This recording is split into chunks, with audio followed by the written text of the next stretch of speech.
বন্ধুরা আজকে তোমাদের দেখাবো 4টে ইন্ডিকেটরের ফাংশান। এই তোমরা দেখতে পাচ্ছ তো, এইটা হচ্ছে 13খানা আইটেম আছে। 13খানা আইটেমের মতো ব্লিঙ্ক করবে। তোমাদেরকে আজকে দেখাবো কি করে কানেকশন করে। চলো ধর কাছে দেখতে পাচ্ছ, প্রথমে দেখতে পাচ্ছ এই হলুদ।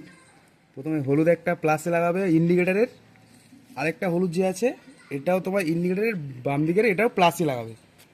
তারপরে এই যে রেড কালার, এটা দেবে 12 ভোল্টের একটা সুইচ থেকে, একটা সুইচ দেবে। সুইচ, এই যে সুইচ, অফ অন সুইচ। এই অফ অন থেকে একটা নেগেটিভ দেবে, 12 ভোল্ট দেবে। 12 ভোল্ট দিলে আরেকটা আর্থিন দেবে তোমার, ব্ল্যাক কালার যে আছে এটা আর্থিন দেবে। বাস, আমাদের ইন্ডিকেটার দেখা